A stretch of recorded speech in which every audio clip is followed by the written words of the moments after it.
Hello, and welcome to the Modern Romantic Podcast, where we celebrate and inspire romanticism through passionate people doing incredible things. Hi, I'm an incredible armoire, Trey, and I'm joined, and I'm joined by one of the best. I can't think of something. One of the best co-hosts that I've ever had. Oh, that's so nice. You're welcome, Emily. Hi, Emily. Hi. I was totally unprepared for. Am I supposed to pick like what piece of furniture I would resemble, or that I No, am most like? I would not say resemble. I would say a piece of furniture that you identify with. Okay, because I thought it was like one of those Beauty and the Beast, like be our guest moments where like I could be a candelabra. You get to be the armoire.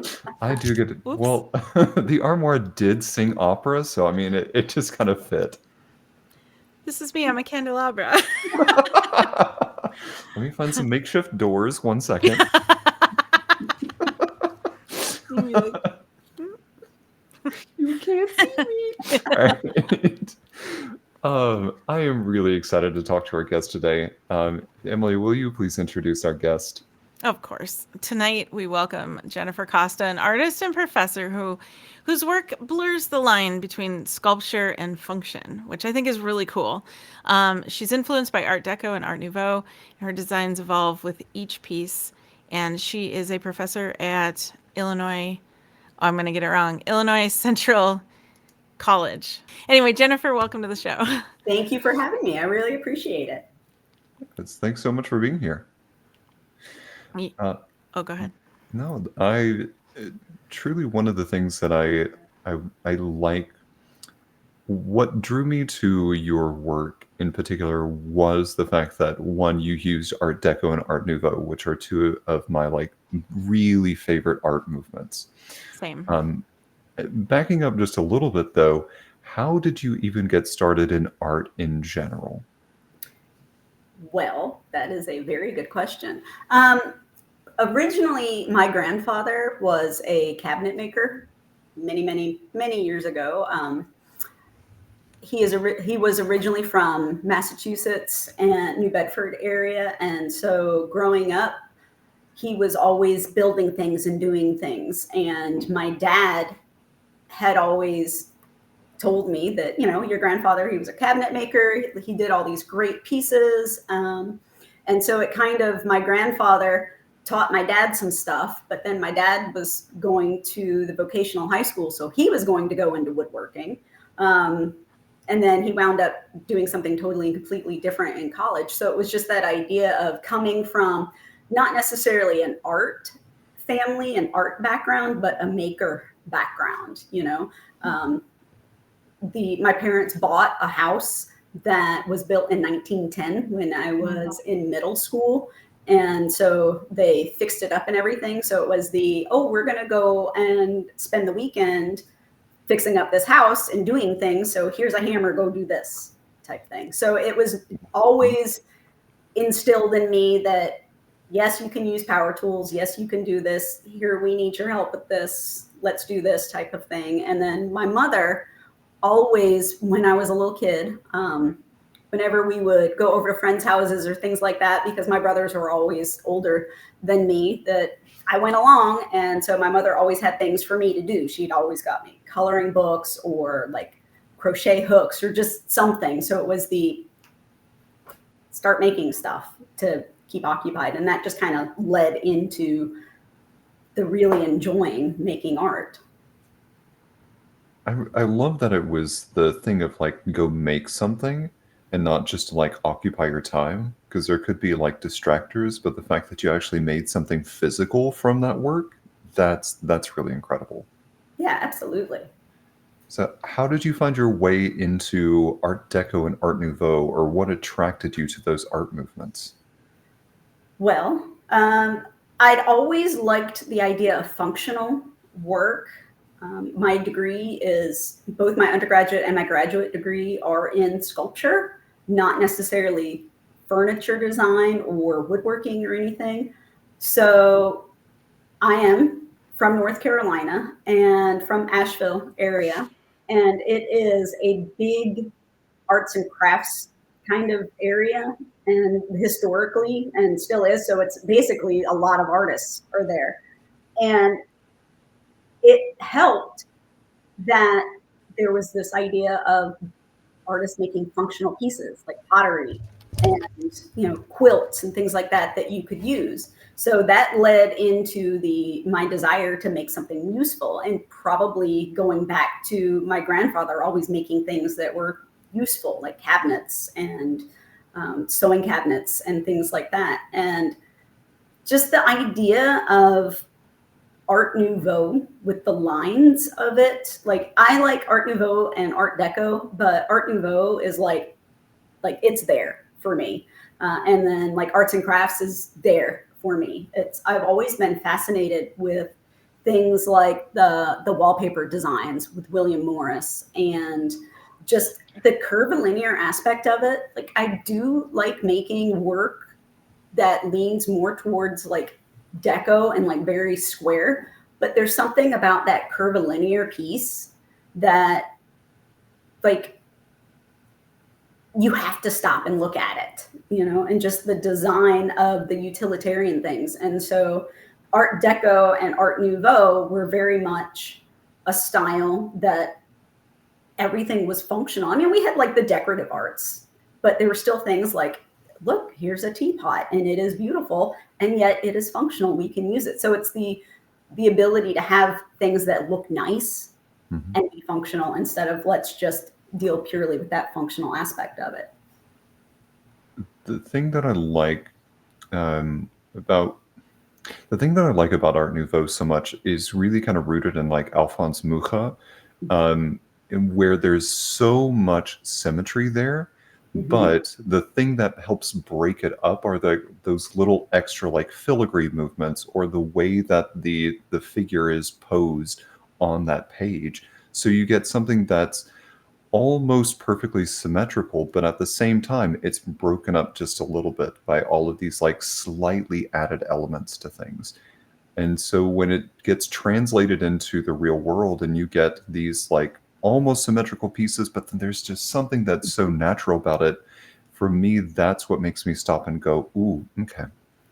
There's just something about it that draws you in. And it's the same reason for me why some people like abstract expressionism in paintings, or they really like minimalist type paintings. It's like there's just something in it that it's the curves, it's the dynamic line of those curves. So they go from like really like broad curves into these teeny tiny little curves, like the Mucha posters and things like that. And that tends to be something like, he's one of those artists that inspires me because of that, for that same reason that you talked about, that it's symmetrical, but not really, because you've got all these extra little details that are thrown in there. And I think that Art Nouveau has so many extra little details that it becomes like a little treat when you are looking at this main thing, but then you look, oh wait, where's that line go to? And I never even noticed that, For sure. Because of the human being I am, I would be remiss if I didn't ask you how you felt about the elves in Lord of the Rings.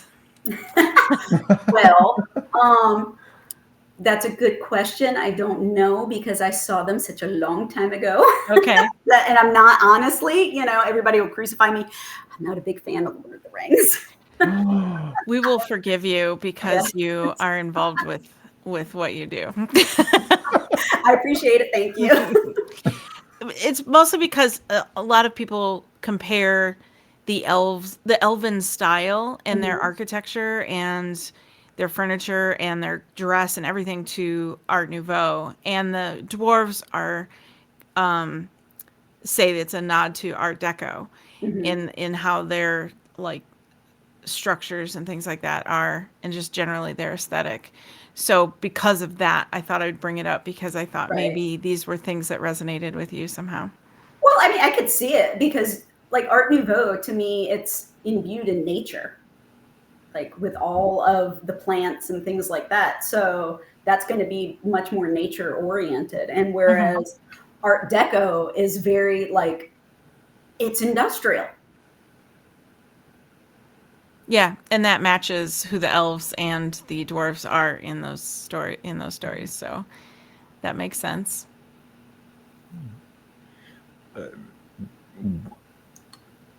So you got your degrees in sculpture, and I'm curious, what did some of your first pieces look like? How would you describe them? Um, they were functional. I'm a very practical person. I obviously I love art because I teach it, and that's what my degree is in. But for me personally, like there's sculpture takes up so much room Mhm. that not many people will have a lot of sculpture in like their house. You know, it's a lot easier to have a painting or a photograph or a drawing and put it on the wall. We have tons of walls. But then when you're dealing with things like tables and cabinets and things like that, then it's those are functional because those can also go up against a wall. Sculpture in itself sits on a pedestal and it's right there. So Mm-hmm. my earliest pieces in undergraduate school, honestly, I don't remember from like the beginning sculpture classes, other than like, okay, we're going to learn how to weld, we're going to learn how to cast bronze and things like that. So that was not the functional aspect of it. I didn't get into function until like junior, senior year of undergraduate school when I was working on my thesis for undergraduate school. And it was that there's only so many things that I can make that you can sit on a table. You know, there's only so many things that I can make. So I did the typical what everybody does in when they first start out with sculpture is that you get a bunch of pieces that are a bunch of different shapes and sizes of steel. You assemble them together, kind of like David Smith, and then you weld them together. And then at that point in time, let's paint them all these bright colors like Calder, and voila, you've got art. I'm like, this is taking up a lot of room and I can't really do a whole lot with it. So junior, senior year, it was I have to come up with a thesis. And my stuff was decent. It wasn't great. But then the whole like, oh, I kind of like this idea of a chair. Let's think about making chairs out of steel because we normally have them out of wood or upholstered. So I would cut out pieces and I would weld these chairs and I would upholster them in this really crazy crushed velvet. So Ooh, it's okay. That sounds awesome. I have crushed purple velvet, Oh yeah. red velvet. It was great. And then some of them I even cast in aluminum. So those got a little heavy. And so I learned a lot about the chair. And so that was the first like the stuff that I really made that was going to lead to my style. And I hadn't really gotten into Art Nouveau yet. I really appreciated it. I really loved it, but it was beyond my capabilities at that point in time. So the earliest stuff that I have is very more towards like Art Deco because everything was just like square and industrial. So it wasn't until I got to graduate school and started taking some woodworking classes. And I learned how to arc weld in undergraduate school, and I didn't learn how to MIG until graduate school. So I was like, ooh, this goes so much faster with the MIG welder than with the arc welder. And so the ability to make my own shapes versus this is what we found at the glorious scrapyard Right. thing. So it just kind of evolved from those initial pieces of that, like I said, that everybody does. Let's just start assembling things and then call it kind of a combination between Smith and Calder, paint it, woohoo, yay, and then it just kind of grew from there. Honestly, that makes a lot of sense. And you said something on your website where people say that function follows form, but then it sounds like your thesis was also like form can also follow function, and it's making sure that the two of those are in symmetry with each other, or a lot more in tandem than they are like two completely different things. Absolutely. And that tends to be an argument that a lot of architects deal with. I originally thought that I was going to go to school to be an architect. Mhm. So I wasn't really certain about taking art classes. And it was the whole like, oh, in high school, I took art. I loved it. It was great. And then I went for a year and I didn't take it. And I was like, oh my God, I'm miserable. And like the artists and everybody will totally understand that. So then took ceramics in high school and was like, okay, I always have to do something art wise. So I also took drafting. So I was like, well, I think I might be an architect. So the original plan was that I was going to stay at home for 2 years, go to University of North Carolina at Asheville for 2 years, and then transfer to NC State and try and get into the architecture program and become an architect. Well, at that point in time in the 90s, which I don't know what I was thinking because I totally could have done it. It was there's not many women in the field of architecture at that point, but yet I'm like, yeah, there weren't a ton of women in the field of sculpture either, but for some reason I decided to go ahead with that. But once I took my first art class at UNC Asheville, I was like, yeah, no, I'm going into art. So. It opened the door and said, come on through. Yeah, pretty much. Yeah, art does that. Yeah, I know, and we love it for that. I'm curious your take, though, being that you've got your thesis that was a blend of form follows function and function follows form, Right. and this blending of like Art Deco and the love of Art Nouveau, those are like two complete opposite things. So how do you encourage your students to find the middle ground between function and form, and then these like two very contrasting ideas? Well, they aren't contrasting if you think about it, because you can't have one without the other. If you're going to do something that is functional, well, you can. Anybody like you've got a log outside that you cut off that you're sitting on for a bonfire. Yeah, that's functional. Is it comfortable? Not really. So you have to have things that work well visually, but yet if you have something that is as pretty can be, and then you go to sit in it and it's not comfortable, you're not going to last very long in it. So you have to have both. And I apologize, I got sidetracked. The whole idea of like architects tend to deal with that. Like you can't have a purely functional building. It's going to be pretty ugly. I mean, if it works great, but nobody wants to go into a boring building. I mean, they will, but they're not going to be happy about it. It's that idea of going into a building that is beautiful, but yet that building still has to be functional. You still have to have elevators. You still have to have accurate and proper lighting for it. You still have to have accessibility. So for things that are functional, they have to go hand in hand with form and function. And that's like, you could have an entire semester in a philosophy class and argue. It's like, which came first, the chicken or the egg? Trey, this is somebody after my own heart. But do you know why? Because I believe if Jennifer made costumes, they would all have pockets. Yeah, thank you. Yes. Or we believe in that. Yes, we do. Or the modern fashion industry would actually give women's jeans actual like deep pockets. Mm-hmm. Yeah. Oh yeah.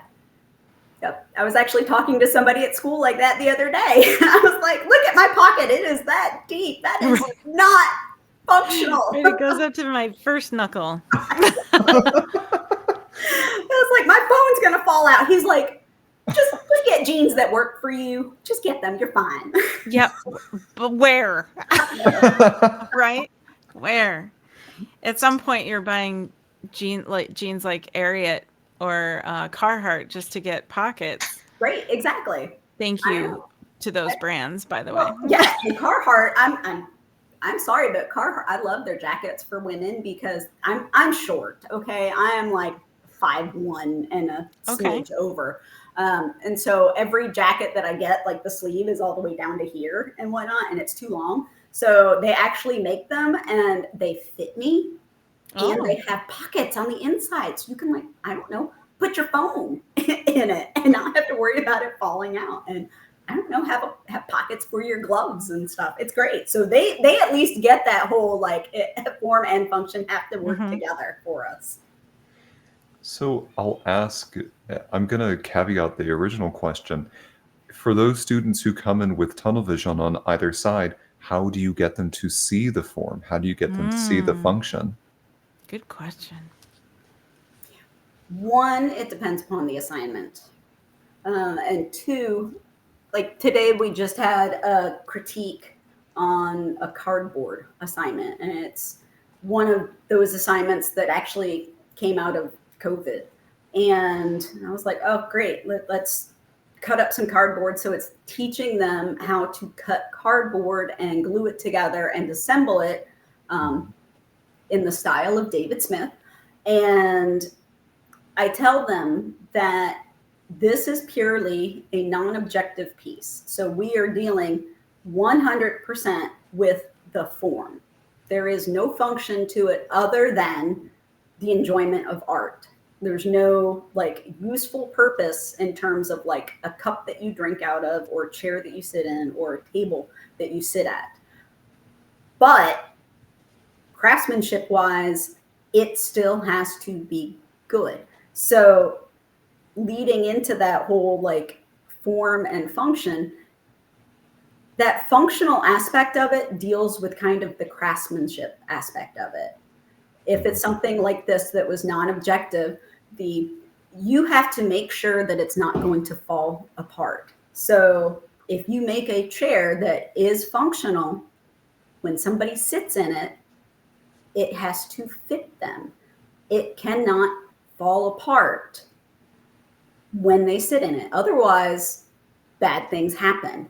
There used to be in the architecture program years ago where, same thing, form and function, they gave a cardboard chair assignment. And I would give my sculpture students, my 3D students, that same assignment. It's like, build a chair, design a chair purely out of cardboard. So the fun part was that, like I said, I'm like 5'1", and the architecture professor who was there at the time, yeah, he's 6'3".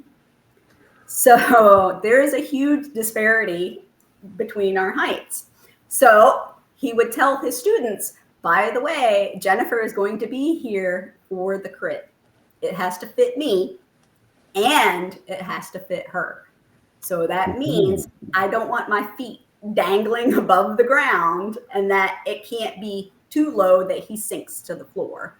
So telling the students that they have to find the middle ground between form and function, and sometimes they'll get it, sometimes they don't.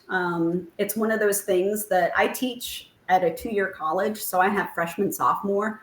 So they're not as, like the ones that have been there for a few years and that wind up taking like independent study or like the studio practicum classes, they've gone through it a little bit more. So then it starts to dawn upon them, and they start to recognize and realize that whole like, oh, so this is what they're talking about. But initially, it is the hardest thing to get students to understand how those things work together, because they just have tunnel vision for one thing. I think for the longest time, I was very much a form person, not a function.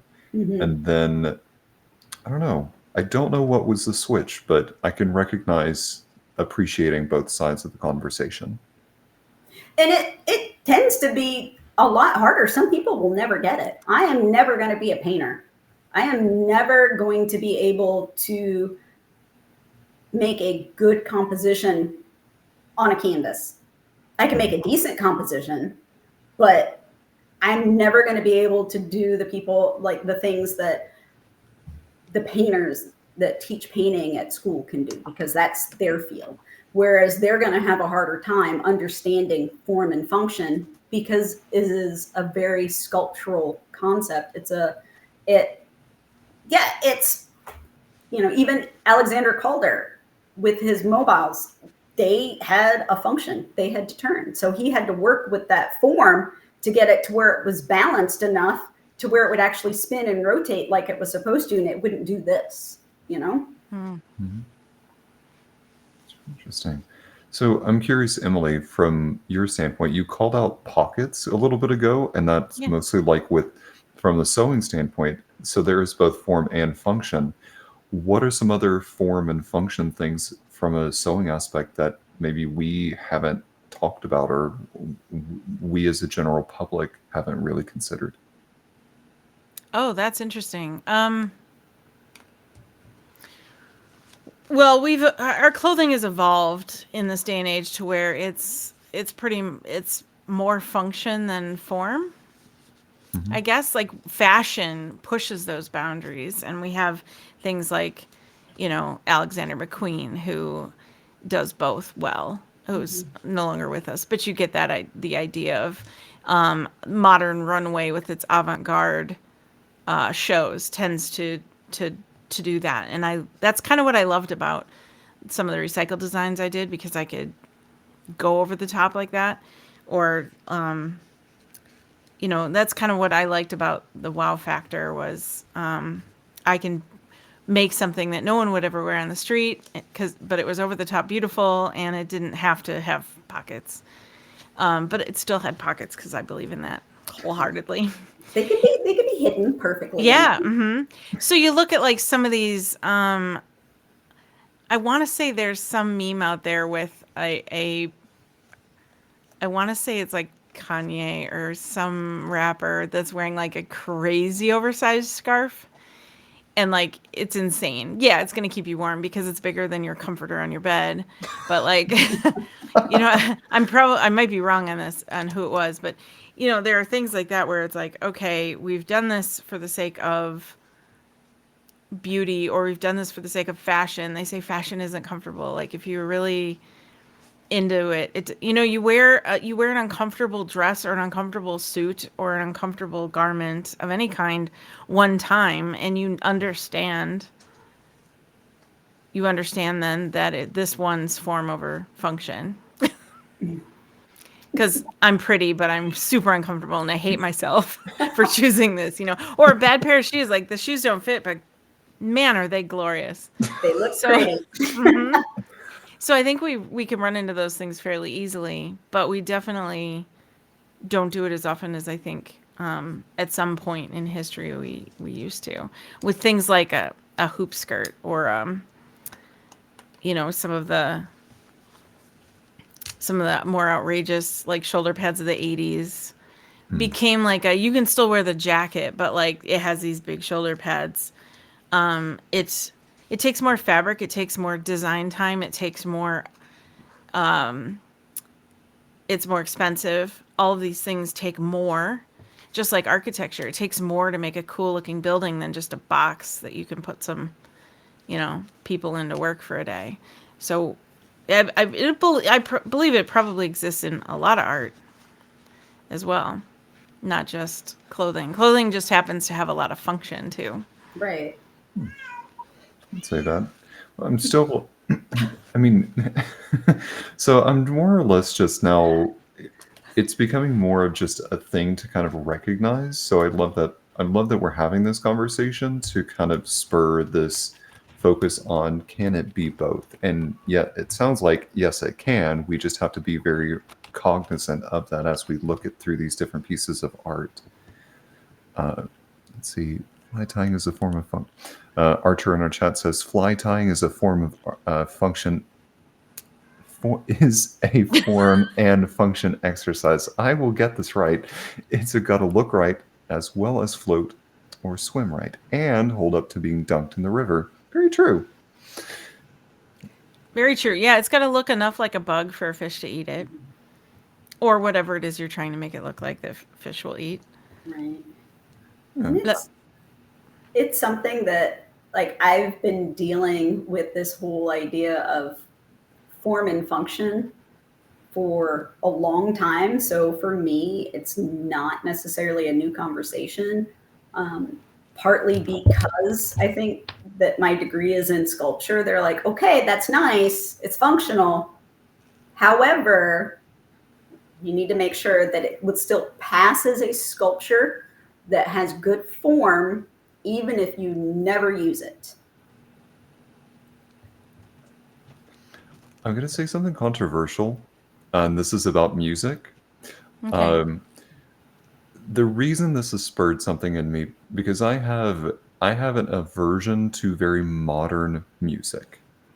More specifically, very modern classical music, because it gets so avant-garde that sometimes I miss like the form of things, and I feel like it's doing it purely out of function.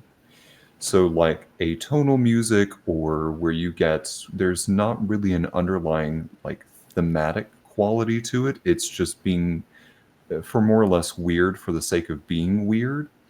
And I kind of lose either the form or the function in that. So that's kind of why this is striking such a chord with me. Not to make a pun on music, but there we are. Would it be different if the music was accompanying something that made more sense? Like if it was an over arc in a movie scene that had that flavor to it. Maybe there's a section of the musical that I really like, Natasha Pierre and the Great Comet of 1812, where during the show they go to the opera, and the characters are commenting on how weird and how strangely that the people on stage are acting and like um, contorting their bodies with which to convey this story.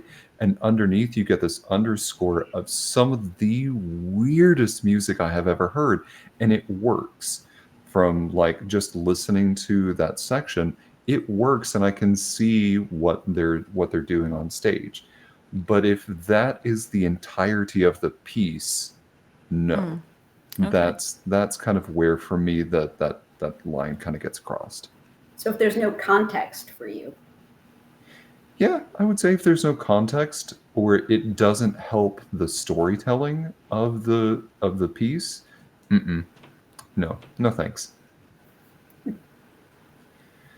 Um, so for so for you with sculpture and getting into you, I've seen that you've now started mixing media together, like wood and steel, and all of these different kind of pieces together. What has been your favorite combination that has surprised you? Um, well, I really liked initially the combination of wood and steel. So I would do a lot of, I switched to tables when I was in grad school. We switched from chairs a table, I can stick it up against a wall. I switched to those. And so I did a lot of like cast aluminum legs and then steel tabletops with like wooden inserts. So I kind of like had a little bit of everything going on. I haven't done those in a while because I've really lately gotten way more into just the traditional wood and stained glass type furniture. Is that piece that's behind you now something you made? Yes. Of course. I think it's gorgeous. Thank you. I was had this in my head like do you like when you're at home, do you ever go, man, I need a new table. I'm just going to go make one. Sometimes. Yeah. Yeah. Or do you have this intention where you're like, okay, I want my house to look like this, so I want all of these pieces to be cohesive, or do you do that? No, I don't make them cohesive in that sense. Like they don't need to match per se, Okay. like in terms of like the type of wood or anything. It's if I feel like making it, like if I have a need for something like myself, like the piece that I think you probably saw, the peacock cabinet that I made. That's on my website. That's mine. I made that for me. Oh, yes. I'm so happy that's yours. Yeah, and it's my height, so it is 61 inches tall, and I tended to incorporate a lot of things that I have been fascinated with, like the arts and crafts style and things like that with it, and like I felt a need to make something for myself because I had done commission pieces and I'd never really done anything. Like I made a bed for myself. I got to make another one. And like, there's only same thing. There's only so many tables that I can have. And I'm like, I need some cabinets to put some stuff in. So I got to the point where I'm like, there's a cabinet that I want to make now that I'm like, I need to make, this is totally a functional cabinet. I need to make a cabinet that will hold all my body sprays, all my perfumes. So in my mind, I'm like, well, let's see, the bottles are all 8 inches tall and they're only like this deep. So what am I going to do with them? How am I going to store them? So I want them to look nice. Like I want that aspect of, I don't want to see a ton of just stuff that's sitting out and about. And if it's behind glass in a cabinet, it's a like functional aspect of it. One, it holds it, and two, there's less cleaning that I have to do because there's less stuff that I have to dust around. It's just dust the cabinet and then I'm good, you know? So if I see a need for myself for something, then I'll go ahead and I'll make it, you know? Of course. For those looking at it, you can take a look more at pieces that Jennifer's created at jennifercostastudio.com. The cabinet that she's referring to, you can see a very large picture under the stained glass section, or you can look at the cabinet in its entirety under the cabinets and chests section, along with many other delightful pieces. On that peacock cabinet, you made the little metal piece that the keyhole is in. Yeah. Did you make that too? Mm-hmm. Oh, that is glorious. Yeah, I cast that in bronze, and I actually have another one that I cast, but I haven't cleaned up yet.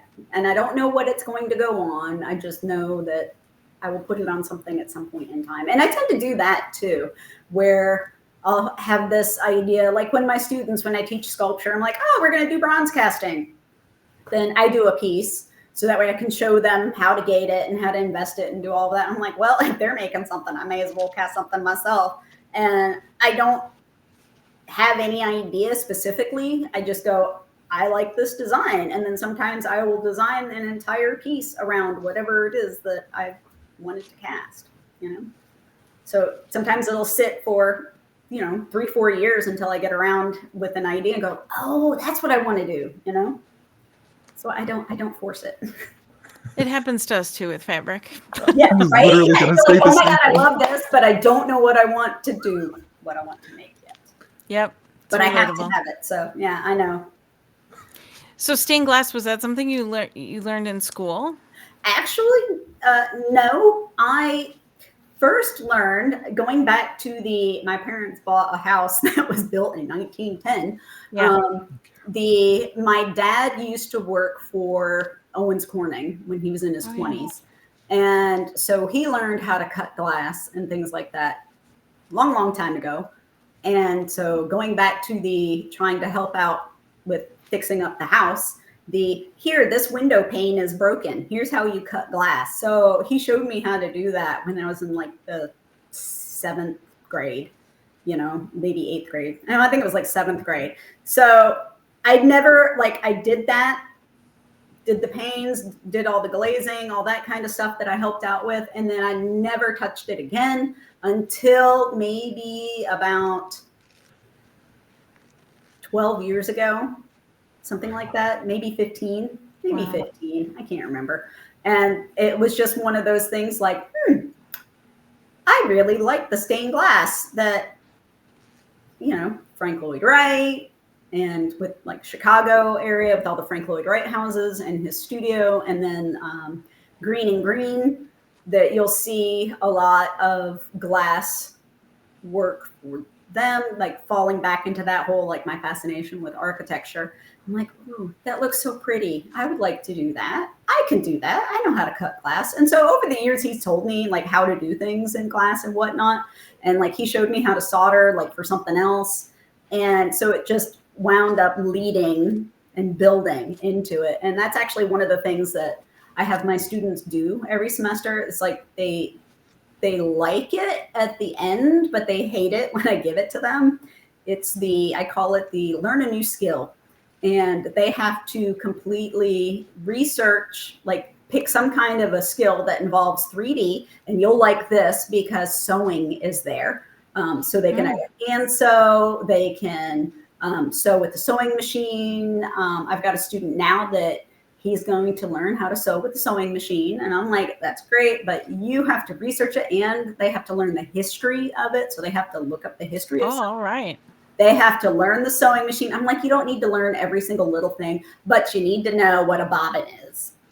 And you need to know what the lever is called, and you need to know how this works. Like, you got to at least be able to identify and tell us what you've learned. And so then they have to research it and they have to practice it. So it's things like crochet, knitting. It's very craft oriented because that tends to be like the easiest thing. But there's also stuff like stained glass that's on there, and like small scale backyard casting. So anything that has to do with learning a skill, like working with their hands, because I tell them that you might not have the money or the time to take a class with somebody.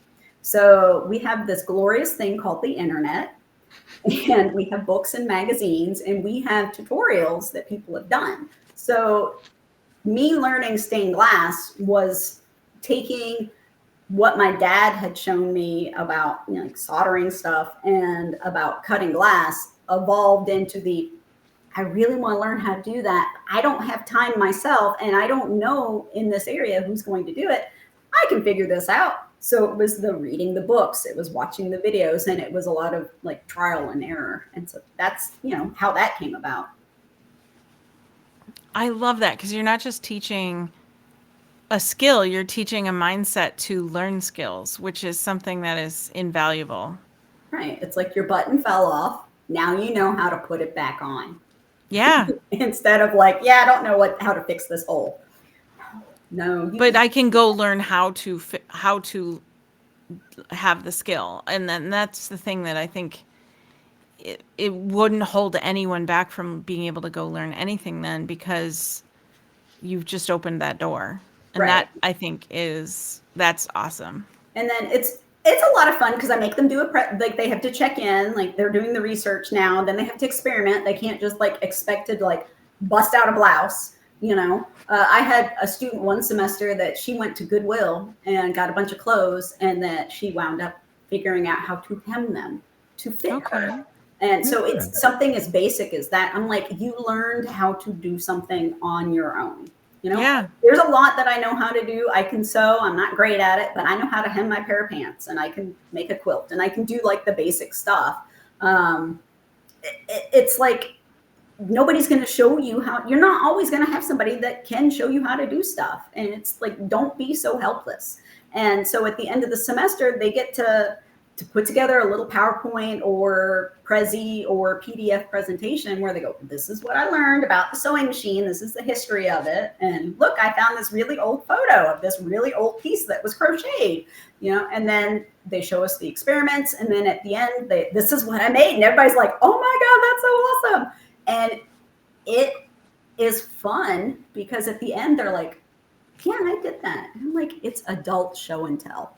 That's what I tell them. It is show and tell for adults. We're not going to critique you on it. Mm-hmm. We just want to see what you did. What did you learn? Show us what you learned. That's really a fun part of it too. Not just showing it, but seeing what other people have done. I love that part. Yeah, and it's great. You know, I'm like, okay, this is 3D, which means you can't just like crochet a scarf. Make a stuffed animal or something. I see. 3-dimensional, because you can't just like knit something that's flat. Like, yeah, you can, once you get that going, you're good. So you have to at least do something that makes it more I'm like, yes, philosophy wise, it is 3-dimensional because like we're not getting into that. I'm like, a piece of paper is flat. Okay. But technically it's 3-dimensional. So like we kind of laugh and talk about that. Like, no, you can do this. It's like you can make a hat because that's more 3-dimensional, but just like a long piece, no, do something. You got to do a little bit more than that. Challenge yourself. I'm going to wait for the day for when you come back on the show and you tell us about the person that designed an entire runway that is now premiering in New York. Yeah, that would be great. I actually had a student that went off to, she took she got her undergraduate degree in art and wound up going to the Art Institute of Chicago for fashion design. Oh, awesome. Yeah. So we do get a lot of students that tend to do that. And so it was one of the things, like, I don't know. So in the cabinet, you can see like the little square pieces up at the top.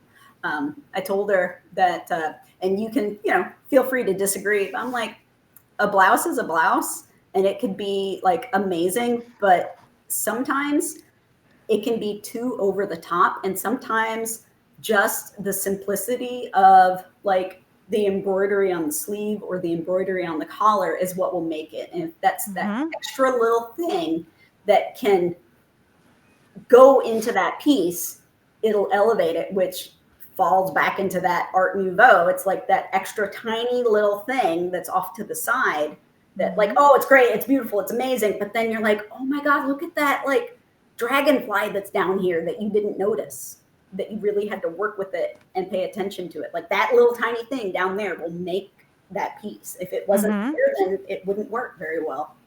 And yeah, that is very true for fashion design. There are a few designers out there that become known for one little detail, like who was it, Trey, that had the extra pleat in the sleeve of the dress shirt right at the cuff? It was I'm not going to think of it. It was they had their own store like up at South Park. Anyway, and there was a designer that put like extra buttons on the cuff of the suit and things like that. So little details like that.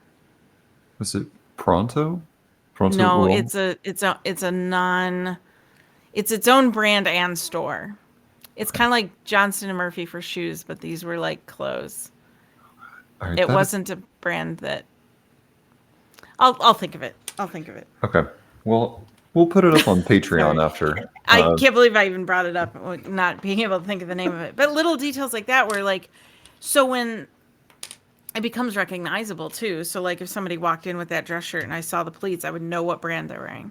Right, exactly. Yeah, and that's the thing, is that when you try to teach students, it's like right now, at least where I'm at, because they are freshmen, sophomore, they're going to be all over the place style-wise.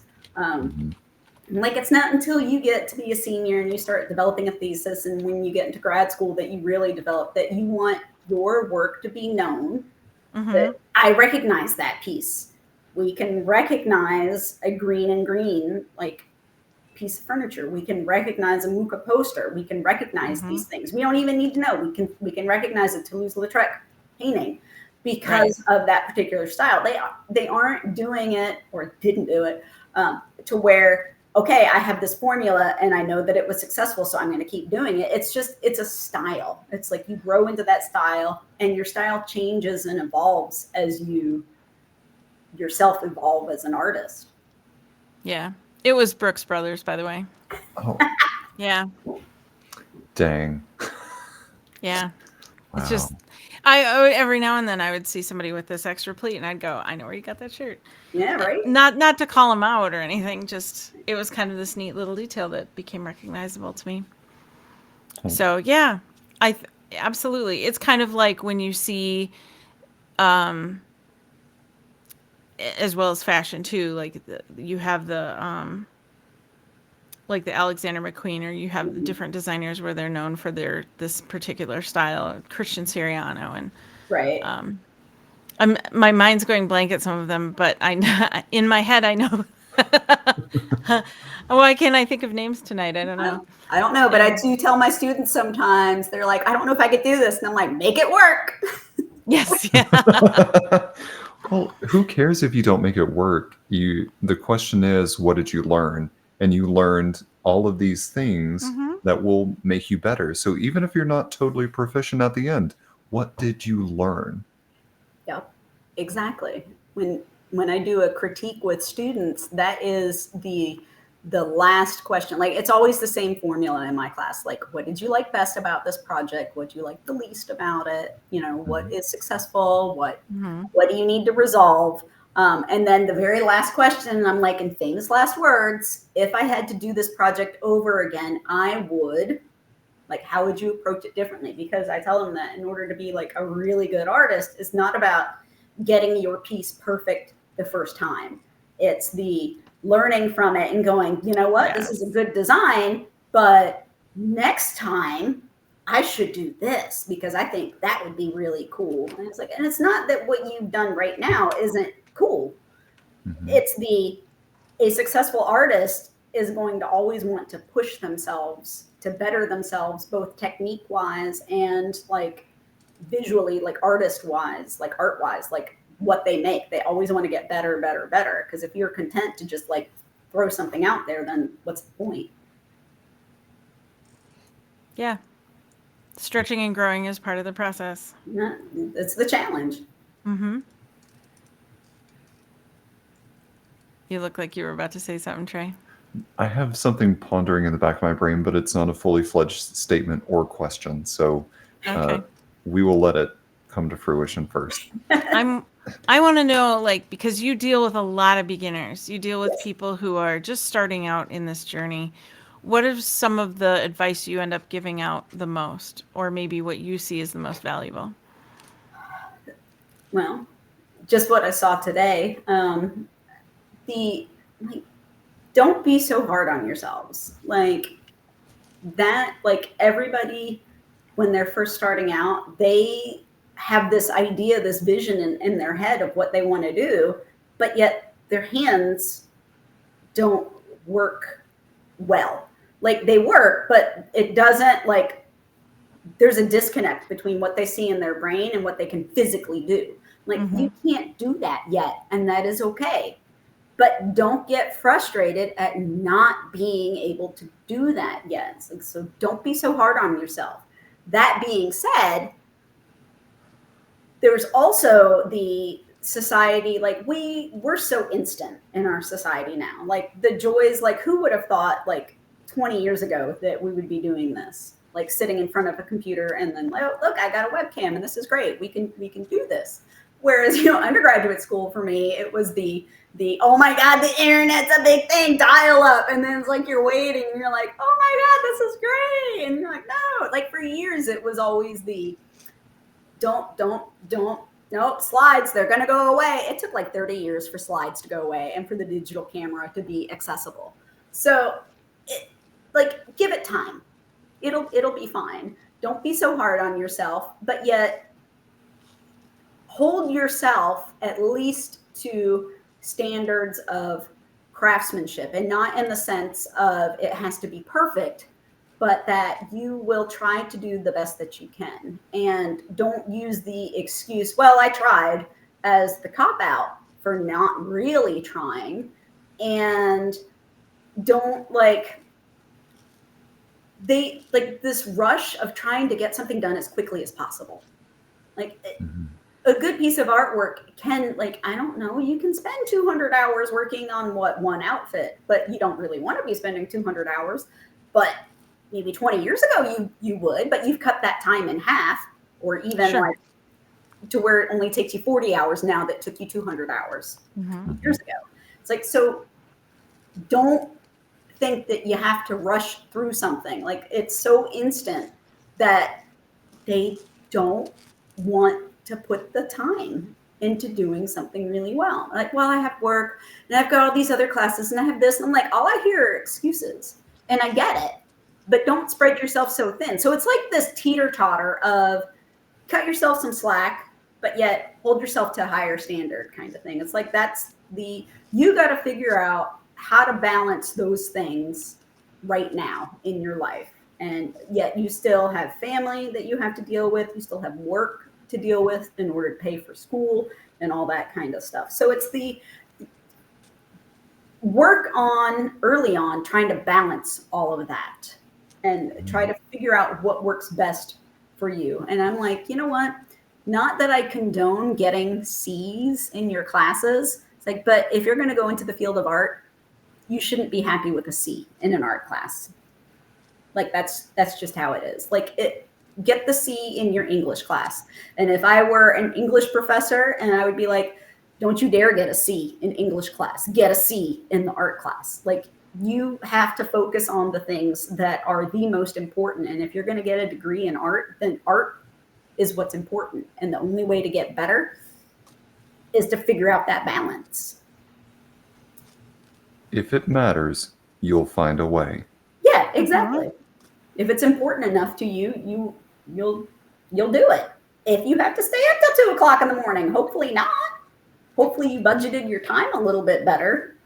But instead of like endlessly scrolling on your phone or, watching a show or something, do your work, do some art. You should be happy. You're making art. And I tell them, I'm like, if they complain, like, oh my God, this is so hard. Because their first project in my 3D class, I have them carve crayons, like the Crayola crayons with an X-Acto. So they have to like carve these little non-objective crayons, and you still keep the top of the crayon, keep the bottom of the crayon. So these tiny little like things of wax, and then they break. And I'm like, I give you this because you cannot rush this project. You can't finish it in like 10 minutes. It's not going to happen. It's like, you got to breathe. And you have to understand that sometimes things break and that you have to start over again. Sometimes you can make it work. Sometimes you can't make it work. Sometimes, well, that fabric is horrible. Let me just throw this away and start a different one. Yeah. But you should still be happy that you are making art and carving a crayon and ruining something in art than spending time in another class that does not interest you at all. There were so many times that I would sit down and curse the fabric that I was working with to make my Renaissance costumes. I love that fabric so immensely, but it was one of the most difficult things that I have ever worked with in my entire life. And then I got to the end of it, and I saw it completed, and I went, holy expletive, I love this so much. And so there are going to be times where you're going to just have to tell yourself to trust the process, and that's one of those times. And keep picturing the end. I think that helps me too, is what does this look like when it's done, and how excited am I in that moment? Okay, now I'm motivated to work harder and to push for that. Yeah, there's that little cartoon that has like, the life of an artist type thing. Like, in the beginning you're like all happy and whatnot, and then like you kind of like, let me just kind of put this to the side because I'm gonna forget about it. And then all of a sudden you're like, then all the work while crying, even though you had this much time to work on it. This is how much on the little chart, all the work while crying. We don't want to cry, but it will happen sometimes. And then at the end you're like, okay, I impressed myself. That's good. Well, Jennifer, I got to say that this last hour has flown by. But I do have two last questions for you. So if you'll indulge me for two last minute things. These two questions we like to ask everybody. So first, you were sitting down at a table having lunch, and who is going to be the other person sitting across from you at that lunch table? They can be alive or dead. Okay, providing that I remember my French, it would be Toulouse-Lautrec. Ooh, why Toulouse? I absolutely there's something about his paintings that I love. And maybe because it's like, the little can girls and things like that, but it's like that was like prior to me. It's the same time period as Art Nouveau. So it's kind of like his posters, and from that time period, that I think is what drew me into Art Nouveau. And plus his life is just fascinating. Okay. All right. I think that's the first time that I've heard Toulouse as an answer, so I love that. I think so. Yeah. And then the other one, you had given some advice earlier on, but I want to be more specific to those that are just getting started in art. They're not, they haven't declared it as major. They're just stepping into it for the first time. What advice would you give to them? Have fun and have joy with small things, like getting a brand new pencil sharpener. Like, have fun with the art supplies, have fun experimenting with it, and be open to any of the instruction that your instructors have, because everybody's going to give you different advice, but we're here to point out things that you don't see yet. And so if you are open to having us point out those things, then you'll be fine. So just trust the process and go with it. That's great advice. Thank Solid. you. Yeah. Well, Jennifer, I really got to say thank you so much for being on the podcast with us today. You really, I love this conversation. And I think this week I'm going to be thinking a lot about form versus function. Yes. And I'm going to be yelling at my leader, no, it needs form and function. Yep. And he's going to just go, what are you talking about? And be like, watch the podcast. Yeah. I think that should be our homework this week is notice the form and function in the things surrounding you. The pen that you write with. Form and function. I like that because I like saying there's art in everything and people question me on it and I'll bring up their pen as a prime example. Someone had to design it. Someone had to figure out what color that was going to be and the shape of the clip and whether it was going to click or whether it was going to have a cap. Those are all things that go into making a pen besides it just being a writing tool. The car that you drive, the clothes that you wear, every single little thing that you have in your life was designed by an artist. Yeah. Yep. Everything. Well, art is in everything.